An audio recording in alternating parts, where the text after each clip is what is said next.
alunos.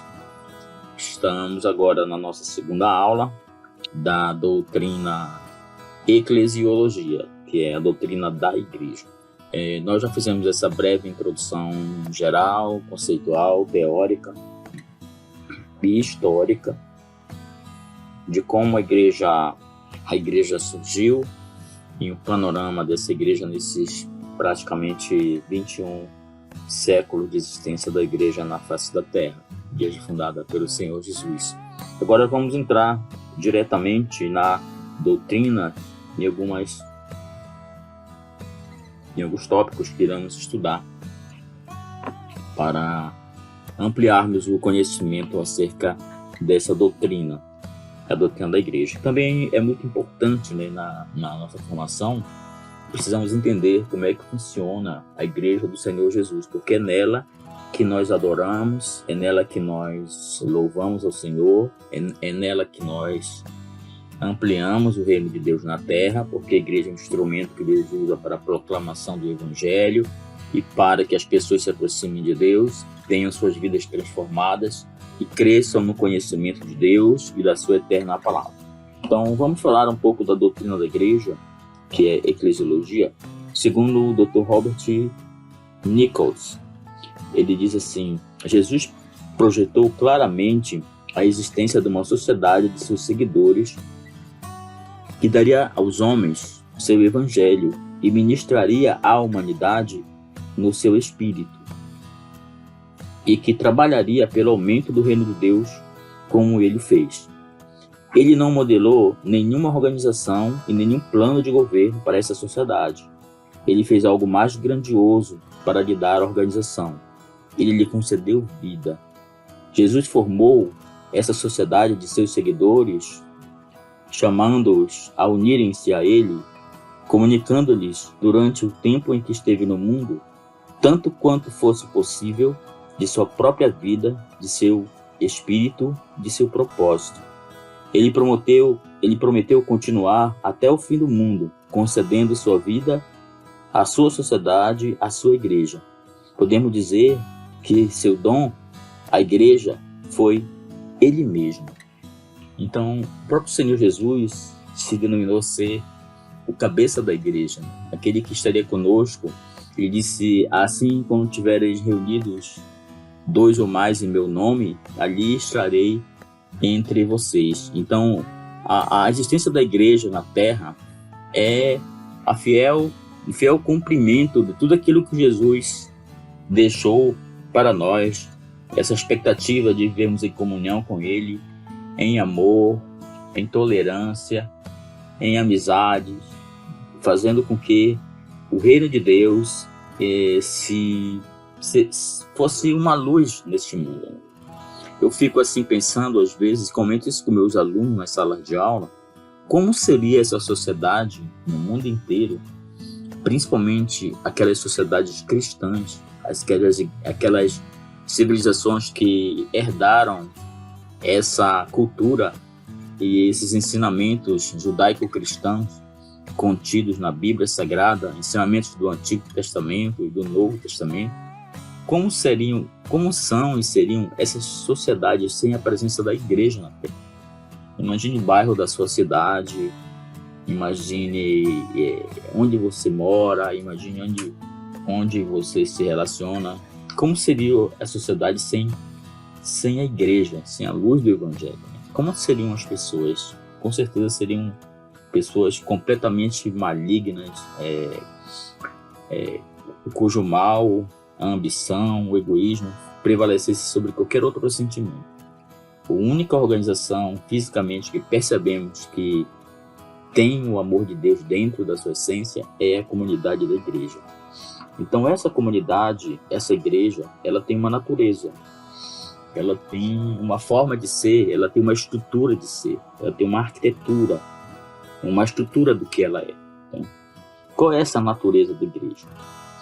Respondendo essa mesma questão, que é a natureza, é mesmo que nós perguntássemos: o que é a igreja? Nós já definimos na parte introdutória alguns significados do que vem a ser a igreja.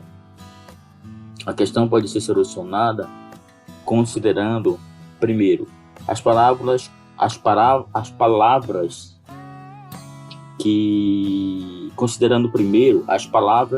que descrevem esta instituição, a igreja.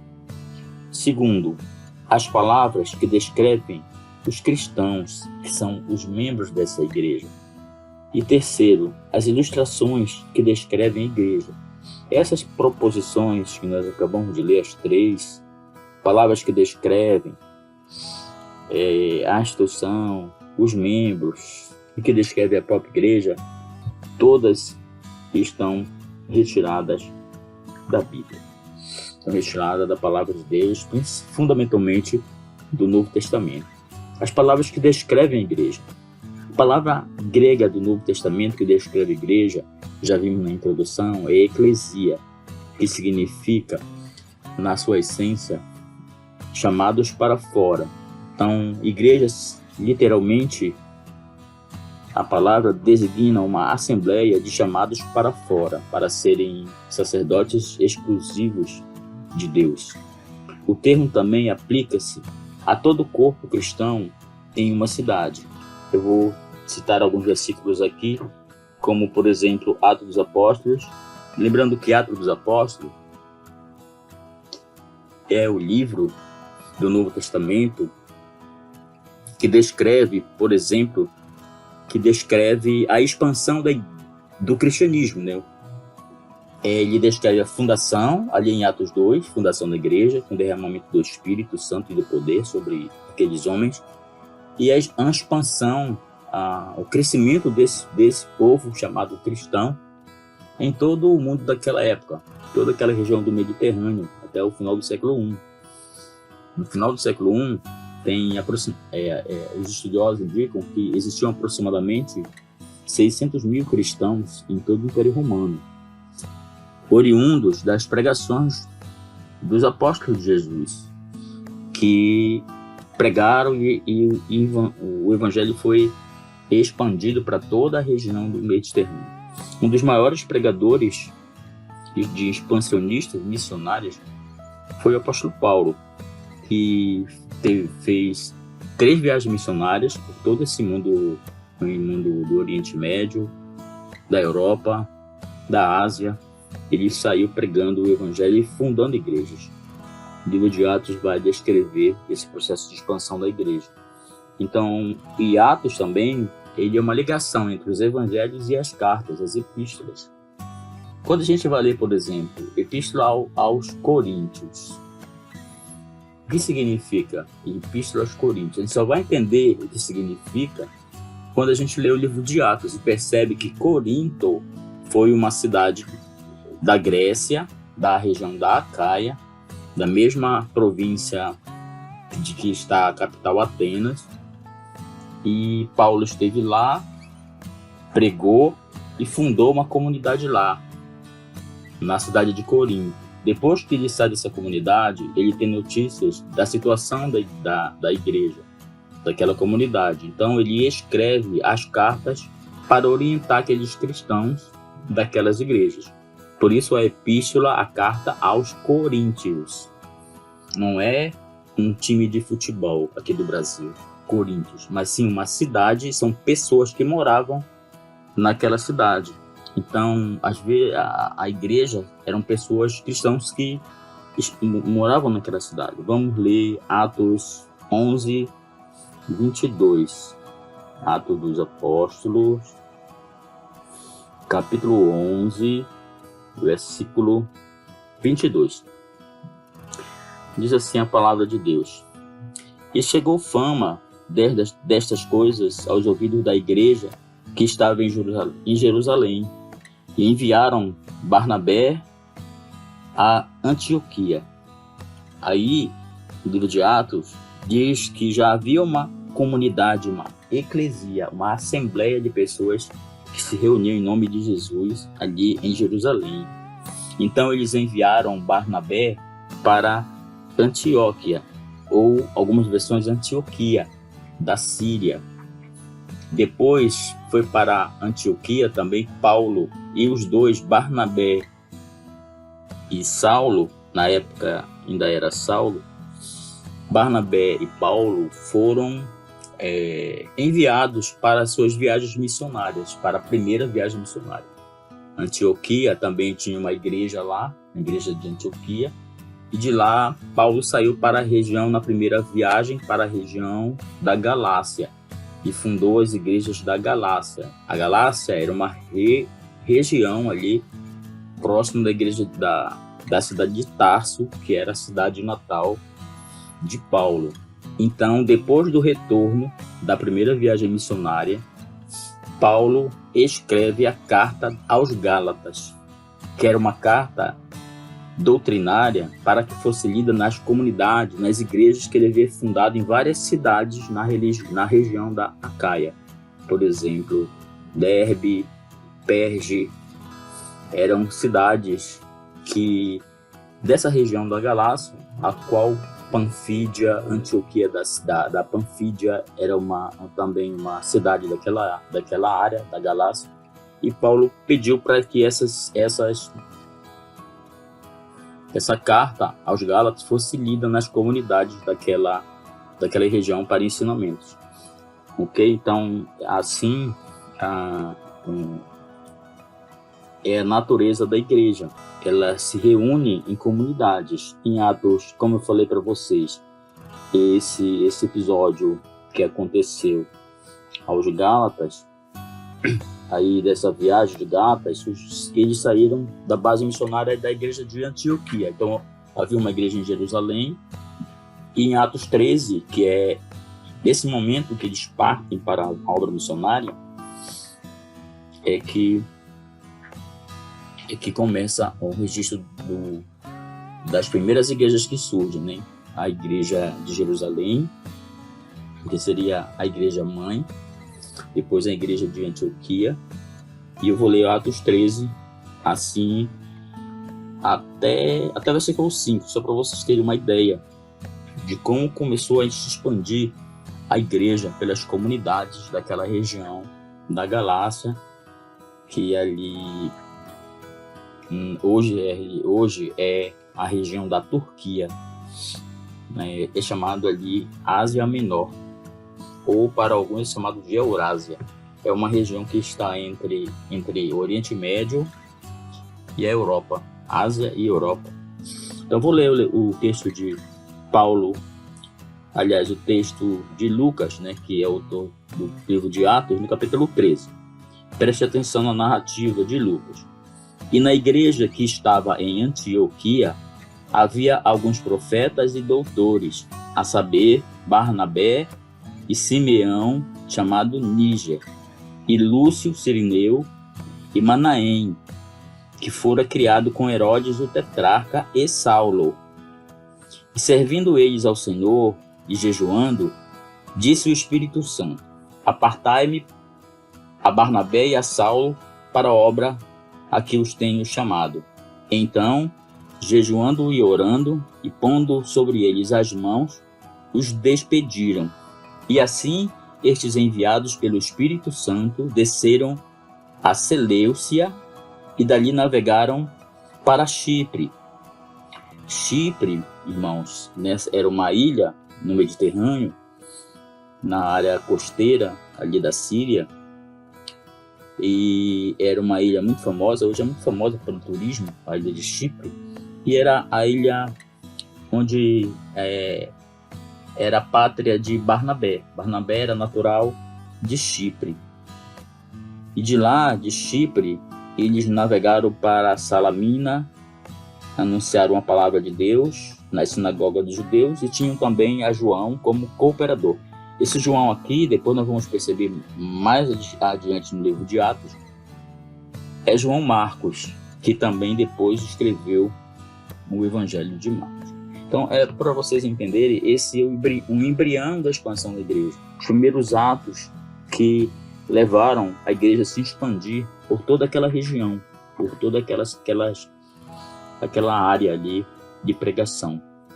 Também ela é outra palavra que descreve a igreja é congregação. É chamada essa palavra congregação. Falei também na primeira aula nossa de introdução. Significa congregação. Vamos ler alguns versículos aqui que confirmam essa nomenclatura para a igreja de congregação. 1 Coríntios 14, versículo 19. 1 Coríntios, vou aqui abrir a minha Bíblia. 1 Coríntios 14, versículo 19. Diz assim: todavia, eu antes quero, na igreja, 5 palavras da minha própria inteligência, do que, para que possa também instruir os outros, do que 10.000 palavras em línguas desconhecidas. Vê que eu acho que eu vi algum... 14:19, isso. E também 14:35. E se querem aprender alguma coisa, interroguem em casa os seus próprios maridos, porque é vergonhoso que as mulheres falem na igreja. Nesses 2 textos também são, em algumas versões, encontramos a palavra congregação, a palavra onde eles estavam unidos ali para adorar ao Senhor e para fazer a vontade de Deus. E também todo o corpo de crentes na terra. Outra palavra que descreve a igreja, outra situação que esse termo assembleia também atende. Efésios 5:32. Vamos ler, Efésios 5:32. Diz assim: grande é este mistério, digo, porém, a respeito de Cristo e da igreja. Amém? Aqui Paulo está fazendo, no contexto do texto, ele está fazendo uma analogia entre a igreja e a família, né? E uma união que há entre o povo de Deus. Então, é um grande mistério a existência da igreja e a permanência da igreja por esses 21 séculos. Tá? 21 séculos, por 21 séculos, desde a fundação da igreja, a igreja tem se mantido firme, fiel, unida na pregação do Evangelho. É claro que há divergências doutrinárias de alguns grupos, e houve essa série de ministérios e denominações, porém, uma só é verdade que pregam, é que o Senhor Jesus é o Salvador de todo aquele que crê nele. Eu comento também com meus alunos, que essa diversidade de denominações é para que não fiquem reclamando, porque eu não gosto de fazer assim, fazer assado. Então existe denominação bíblicas, neotestamentárias, ou seja, que seguem o Novo Testamento à risca, porém com interpretações diferentes, mas são ministérios que saudáveis e santos diante de Deus. Então, a pessoa não tem que reclamar, porque tem um jeito, tem outro jeito. Então, a pessoa tem a possibilidade de escolher qual é a comunidade, qual é a eclesia, qual é a assembleia, qual é a congregação que ela participa. Não tem desculpa para não servir a Deus. Segundo, também a igreja é descrita por palavras, descreve os cristãos, né? A igreja também descreve os cristãos. Eles são chamados de irmãos, de crentes, de santos. Os eleitos somos chamados de discípulos, somos chamados de cristãos e são chamados também na Bíblia de os do caminho. São as pessoas que seguem a Cristo, os cristãos, né, que seguem a Cristo. É importante sabermos de onde vem essa descrição cristãos. Como eu falei para vocês, de onde vem essa palavra cristãos, né, que foram um termo que designava os membros da Igreja de Cristo, que designava aquelas pessoas que seguiam. Antes da igreja se expandir, eu falei que havia a igreja em Jerusalém. Então, eu vou fazer uma leitura aqui de Atos 11, a partir do versículo 22. Tá assim: chegando a fama dessas coisas ao ouvido da igreja que estava em Jerusalém, enviaram Barnabé para Antioquia. Então, a igreja de Jerusalém enviou Barnabé para Antioquia. Foi a igreja que eu já falei anteriormente, alguns minutinhos atrás, que era a base missionária, que essa igreja é quem enviou eles para irem até os confins da terra, pregando o evangelho. Versículo 23, ou seja, Barnabé foi enviado para Antioquia. Então, quando ele chegou e viu graça de Deus, se alegrou e exortou a todos a que permanecessem no Senhor com propósito de coração, porque era homem de bem e cheio do Espírito Santo e de fé. Isso está se referindo a Barnabé. E muita gente, então, se uniu ao Senhor ali naquela igreja de Antioquia. Versículo 25. E partiu Barnabé para Tarso para buscar Saulo, e achando-o, o conduziu também para Antioquia. E sucedeu que todo um ano eles se reuniram naquela igreja em Antioquia e ensinaram ali muita gente. Fizeram uma espécie de curso de teologia, igual o nosso curso do médio de teologia do CETAD. Eles fizeram ali o ano inteiro de estudos, ensinando aqueles irmãos ali de Antioquia a como serem discípulos do Senhor Jesus. E ensinaram ali por todo aquele ano. Não sei se teve uma formatura lá, igual vai ter a nossa daqui a um ano. Mas eles, depois disso, desses estudos, a igreja de lá se reuniu e os enviou para as missões, para a primeira viagem missionária, e começaram a fundar igrejas aqui, ali. A igreja foi para o mundo inteiro.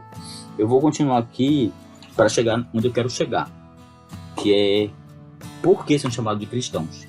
Então, versículo 26, aliás, agora. E sucedeu que todo um ano se reuniram naquela igreja e ensinaram muita gente. E em Antioquia foram discípulos pela primeira vez chamados cristãos. Por que eles chamaram de cristãos? Porque eles seguiam um certo Cristo da Galileia, Jesus de Nazaré e da Galileia, que pregava o evangelho. Então, cristãos eram seguidores de Cristo. Então, todo aquele que é seguidor de Cristo, em qualquer igreja do mundo, é chamado de cristão. Qual é a sua religião? Eu sou evangélico. O termo mais certo, biblicamente, é: qual é a sua religião? Eu sou um cristão. Qual é a sua igreja? Aí sim, eu sou da Assembleia de Deus, porque é uma igreja protestante, uma igreja evangélica. Mas eu sou cristão porque eu sou um seguidor de Jesus Cristo. Por isso, eles foram chamados de cristãos. Mas voltamos aqui às palavras. A palavra irmão, por exemplo. Irmãos, também somos conhecidos por irmão. Irmão significa fraternidade. Então, a igreja é uma fraternidade ou comunhão espiritual, na qual foram abolidas todas as divisões que separavam a humanidade. Então, todo cristão, nós temos como base a adoção. Aprendemos na soteriologia, nós somos adotados, filhos de Deus. Logo, se eu sou filho de Deus, tem outro aqui do meu lado que é filho de Deus, somos unidos no mesmo Pai, logo, nós somos irmãos em Cristo, irmãos em Deus. Aí, por isso, os crentes são chamados de irmãos. Não há grego nem judeu. A mais profunda de todas as divisões baseadas na história religiosa é vencida. Não há mais grego nem bárbaro. A mais profunda de todas as divisões culturais é vencida. Não há servo ou livre. Novamente, a mais profunda de todas as divisões sociais e econômicas é vencida. Não há macho ou fêmea. A mais profunda de todas as divisões humanas é vencida. Deus não faz exceção de pessoas. Todos somos irmãos em Cristo. Vamos ler aqui Colossenses 3:11. Primeiro, Colossenses, Epístola de Paulo aos Colossenses 3, versículo 11. Diz assim a palavra: onde não há grego nem judeu, circuncisão nem incircuncisão, bárbaro, cita, servo ou livre, mas Cristo é tudo em todos. Todos são cristãos em Cristo Jesus. Esse é o sentido de igreja. Gálatas 3:28. Vamos ver esse texto de Gálatas, Epístola aos Gálatas, que foi a carta que Paulo escreveu para as igrejas da Galácia. Lembram bem disso? Gálatas 3:28. Gálatas 3:28.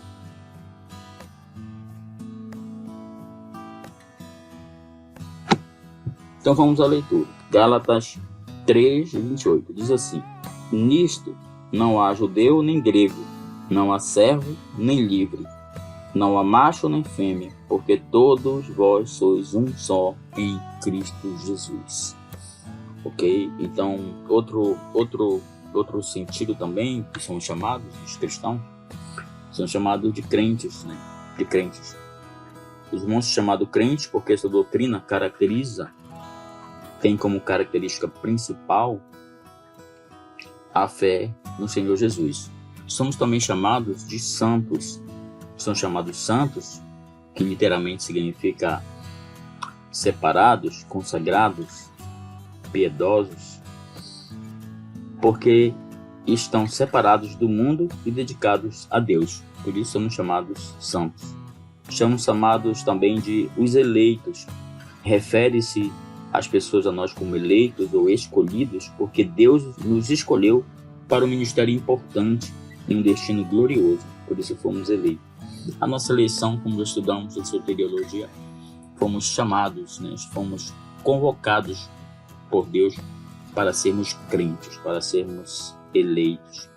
Também a palavra discípulos nos determina, nos caracteriza.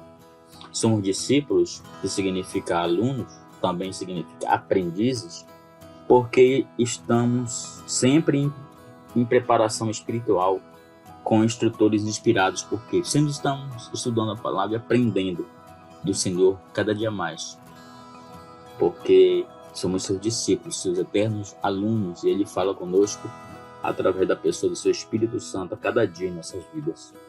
Somos também chamados como cristãos, eu já li para vocês, porque a nossa religião vira em torno da palavra, em torno da pessoa de Cristo, então por isso somos cristãos. Eu ainda há pouco comentei sobre isso, a origem desse termo cristão.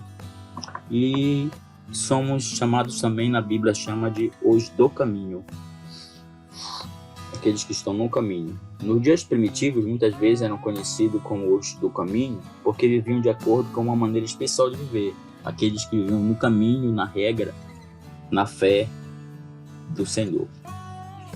Deixa eu ver se eu encontro o texto. Vamos conferir aqui. Livro de Atos, capítulo 2. Tá. Atos 9:2. Essa expressão hoje do caminho é uma expressão bem raiz, né? Como fala o pessoal. Bem raiz, bem antiga, das antigas. E na minha versão aqui, que eu estou utilizando, que é a versão base, como nós estamos em um estudo sistemático, eu uso a versão Almeida corrigida, tá? Almeida corrigida. Então eu preciso usar uma única versão para efeitos sistemáticos das escrituras. Mas essa expressão do caminho é presente nas versões mais antigas, nas versões clássicas, né? E também na versão brasileira aparece essa denominação de hoje do caminho. Terceiro ponto aqui dos nossos estudos, nós falamos das palavras que descrevem, cristãos, descrevem igreja, ilustrações que aparecem na Bíblia sobre a igreja. Deixa eu ver quantas ilustrações nós temos aqui. 3 ilustrações fundamentais que aparecem na Bíblia que são correspondentes à igreja. Primeira é o corpo de Cristo, a igreja chamada corpo de Cristo. Segunda, o templo de Deus, a igreja chamada de templo de Deus. E a noiva de Cristo, também são ilustrações acerca da igreja. Vamos falar primeiro sobre o corpo de Cristo. As ilustrações da igreja contidas na Bíblia, o Senhor Jesus Cristo deixou esse mundo há mais de 19 séculos. Vamos ser mais assim, diretos, né? Nós estamos vivendo no ano 2020, aqui agora, século 21. Então, na verdade, Jesus está nos deixando neste mundo como cristãos há mais de 20 séculos, poderia dizer, porque estamos no século 21. Mais de 20 séculos. Já estamos no 21 e somos a igreja do Senhor, ainda firme, aguardando pela vinda do Senhor. Então, o corpo de Cristo, com isso queremos dizer que a sua presença se faz sentir por meio da igreja, o qual é seu corpo. Assim como ele viveu em sua vida natural na terra, em um corpo humano individual, assim também ele vive em sua vida mística, num corpo tomado da raça humana em geral. Na conclusão dos evangelhos, não escrevemos fim, mas continua. Não há assim um fim nos evangelhos, porque Jesus reviveu dos mortos. A vida de Cristo continua a ter expressão por meio dos seus discípulos, como se evidencia no livro de Atos dos Apóstolos e pela subsequente história da igreja. Assim, ele disse Jesus em João 20, 21, assim como o Pai me enviou, eu também vos envio a vós. Em Mateus 10, 40, Jesus diz assim, quem vos recebe a mim, me recebe. Então, Jesus enviou-nos para pregar e para fundar a igreja, para crescer a obra do Senhor, o reino de Deus nessa terra. Antes de partir da terra, Jesus prometeu assumir esse novo corpo e, entretanto, usou outra ilustração. Ele disse assim, em João 15, 5, eu sou a videira, vós são as varas. A videira está incompleta sem as varas, sem o tronco, né, que sustenta a uva. E as varas nada são a parte da vida que flui da videira. Se Cristo há de ser reconhecido pelo mundo, terá que ser mediante aqueles que tomam o seu nome e participam da sua vida. Na medida em que a igreja se tem mantido em contato com Cristo, sua cabeça, assim tem participado da sua vida e experiências. Assim como Cristo foi ungido no Jordão, assim também a igreja foi ungida no Pentecostes. Jesus andou pregando o evangelho aos pobres, curando os quebrantados de coração e pregando libertação aos cativos. E a verdadeira igreja sempre tem seguido essas suas pisadas. E esses acontecimentos que aconteceram no passado continuam acontecendo no seio da igreja nos dias de hoje. Na nossa frente, nós percebemos isso quando participamos da obra do Senhor. 1 João 4,17 diz assim, qual é ele? Somos nós também neste mundo. Então, nós somos Cristo neste mundo. Então, continuando, para falarmos, ampliando mais esse significado de sermos o corpo de Cristo, assim como Cristo foi denunciado como uma ameaça política e finalmente crucificado, você também, sua igreja, em muitos casos, tem sido crucificada. Eu estou falando isso figurativamente, né? Por governantes perseguidores que, ao longo desses milênios, perseguiram muito a igreja. Mas, tal qual o Senhor, ela ressuscitou. A igreja é imbatível, eu diria assim, cumprindo o que Jesus disse, que as portas do inferno não prevalecerão contra a igreja do Senhor nesta terra. Até que ele volte, a igreja será indestrutível. Pode vir o que for, sistemas de governo, problemas econômicos, problemas políticos, guerras e tudo mais, a igreja do Senhor permanece indestrutível.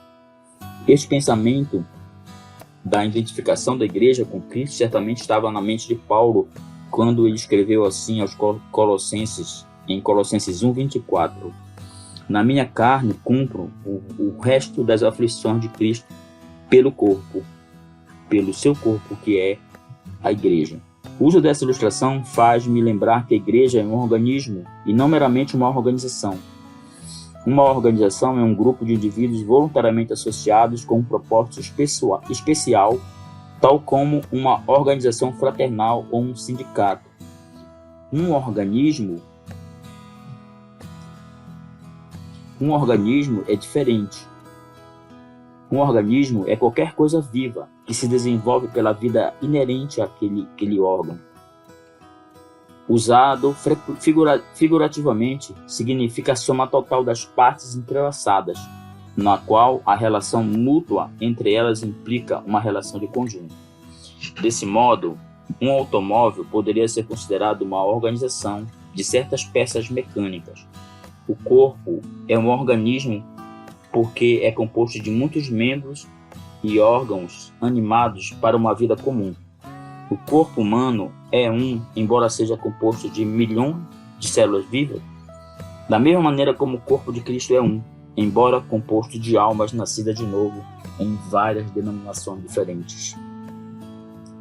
Assim como o corpo humano é vivificado pela alma, da mesma maneira o corpo de Cristo é vivificado pelo Espírito Santo. 1 Coríntios 12:13 diz assim: pois todos nós fomos batizados em um Espírito, formando um corpo. Os fatos acima antes citados anteriormente, esses fatos que estou citando, incitam uma característica única da religião de Cristo. Assim escreve o Dr. W. Dumpy. Ele diz assim: e unicamente ele, dos fundadores da religião, produziu um organismo permanente, uma união permanente de mentes e almas, concentradas em torno da sua pessoa. Ele falava isso, Dr. Dumpy, em relação a Cristo. Os cristãos não são meramente seguidores de Cristo, senão membros de Cristo. E membros uns dos outros. Buda, fundador do budismo, reuniu sua sociedade de esclarecidos, como ele chamava, de iluminados. Mas a relação entre eles não passa de uma relação externa, de mestre para com o aluno. O que nos une é sua doutrina e não a sua. O que une os budistas não é a sua doutrina e não a vida de Buda. O mesmo pode dizer de Zoroastro, de Sócrates, de Maomé, de outros gênios que fundaram as outras religiões da raça humana defendentes do cristianismo. Mas apenas Cristo ele não é somente, mas em Cristo, deixa eu ver se eu coloco essas palavras. Cristo não é somente mestre, ele é a vida dos cristãos. Ele é a vida dos cristãos. O que ele fundou não foi uma sociedade que estuda ele e propaga a ideia dele, mas um organismo vivo que pulsa por sua própria vida. Um corpo habitado e guiado pelo Espírito Santo que habita em nós. Esse é o sentido da igreja como corpo. Algo pulsante, com vida, cheio de vida, cheio da graça e do poder do Espírito Santo. Outra questão que se fala, outra ilustração que se faz da igreja, é que a igreja é o templo de Deus. Templo de Deus. 1 de Pedro 2, 5 e 6. Primeira epístola de Pedro. 1 Pedro 2, 5 e 6.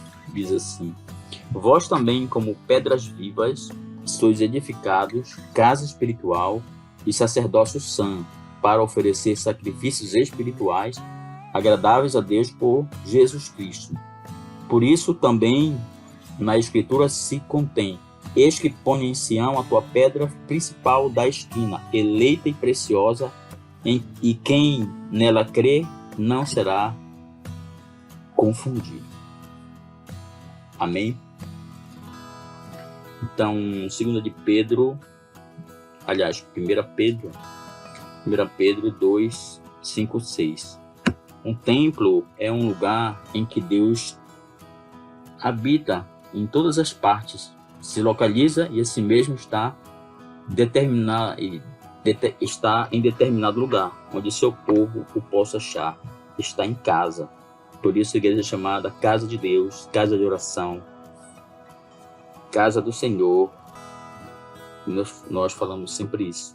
Assim como Deus morou no tabernáculo e no templo, morou no sentido figurado, porque ele habitou nesses lugares. Assim também ele vive por seu espírito na igreja. Como ele aparecia na visão do Antigo Testamento, ele estava ali no Santo dos Santos, aquele fogo sobre a arca, que se manifestava o Shekinah de Deus, a presença de Deus. Assim o Espírito Santo dentro da igreja é o Shekinah da igreja. O mistério está nisso. A igreja é viva, pulsante pela presença do Espírito Santo.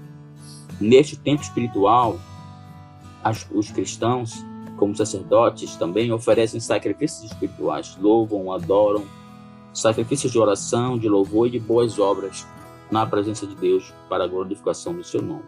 Vamos ler o texto de Efésios 2, 21. Efésios 2, 21. Diz assim: no qual todo edifício bem ajustado cresce para templo santo do Senhor. Aqui se refere à igreja do Senhor, na qual também vós sois edificados para a morada de Deus em espírito. É o texto que acabamos de ler. Outro texto, 1 Coríntios, primeira carta aos Coríntios 3,16. 1 aos Coríntios 3,16 fala assim: não sabeis vós que sois o templo de Deus e que o Espírito de Deus habita em vós? E se alguém destruir o templo de Deus, Deus o destruirá, porque o templo de Deus, que sois vós, é santo. Glória a Deus pela sua maravilhosa palavra de Deus. E por último, para fecharmos essa questão sobre as ilustrações da igreja, a noiva de Cristo. Essa é uma ilustração usada tanto no Antigo como no Novo Testamento para descrever a comunhão de Deus com o seu povo. Mas devemos lembrar que é somente uma ilustração e não se deve forçar sua interpretação. O propósito de um símbolo é apenas iluminar um determinado lado da verdade e não de prover fundamento para uma doutrina. Então, é uma ilustração utilizada desde o Antigo Testamento que confirma que a igreja, metaforicamente, simbolicamente, seria a noiva de Cristo. Cristo seria o noivo e a igreja a sua noiva. Vamos ver alguns textos. 1 Coríntios 11, 2. Aliás, 2 Coríntios 11, 2. É 2 Coríntios 11, versículo 2. Porque estou zeloso de vós com zelo de Deus, porque vos tenho preparado para vos apresentar como uma virgem pura a um marido, a saber, a Cristo. Ele está falando isso, fazendo uma metáfora que os membros da igreja são a virgem que será entregue para o marido, que é Cristo. Glória a Deus pela palavra. Efésios 5, 25. Efésios 5 e 25. 25 a 27.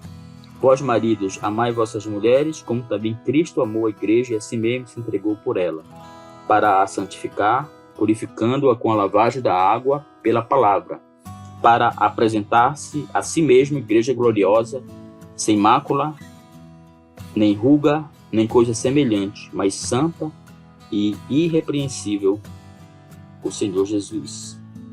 Amém? Então, esse é um texto também muito forte nessas questões.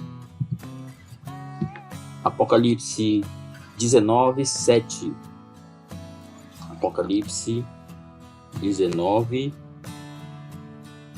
7.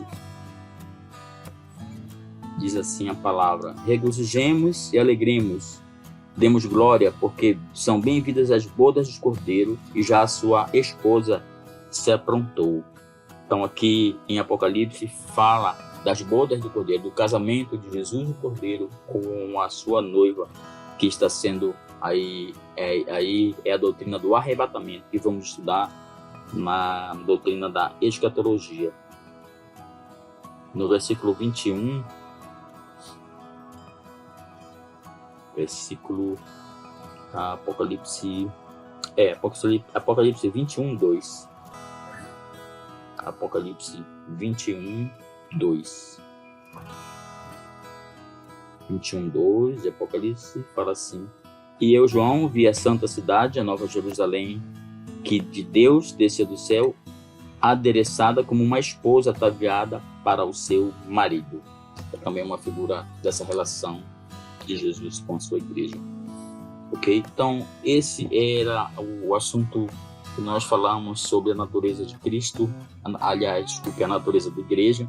Desta muito a cristologia e a soteriologia bem recente no nosso coração, na nossa vida, porque foram estudos maravilhosos, tá bom? Então vamos parando essa aula por aqui, na segunda aula, e na próxima aula vamos falar sobre fundação da igreja.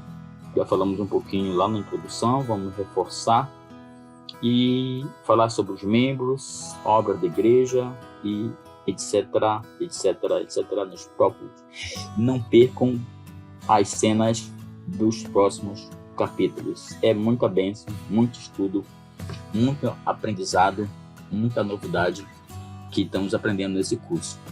É maravilhoso percebermos o quanto temos crescido no conhecimento com todos esses estudos, tá? Que Deus os abençoe e prepare, assim, abra o seu coração, orem sempre quando forem ler o texto, quando forem assistir às aulas, quando forem ouvir as aulas. Se vocês puderem, escutem mais de uma vez essas aulas. Não fiquem ansiosos para fazer logo as avaliações, aguardem, estudem bastante e se preparem porque é apenas o começo. Estamos só no segundo livro. São 10 livros. É muita coisa, é muita bênção, é muita graça de Deus derramada sobre nós. Muito obrigado, Senhor, porque Tu tens nos se revelado a nós pela Tua palavra e temos estudado, temos aprendido, temos crescido na Tua presença. Oh Deus, abençoa a vida de cada um, abençoa a vida financeira, abençoa a vida de saúde, dá para cada aluno força, resiliência, que é resistência para suportar todas as provações, todas as atribulações, que eles possam ir até o final com esse curso, que não pare, que não desistam, porque muita coisa boa e importante ainda vem por aí. Deus nos abençoe, que seja feito assim, em nome de Jesus, e vamos em diante até a próxima aula. Que Deus abençoe. Amém, amém. Glória a Deus.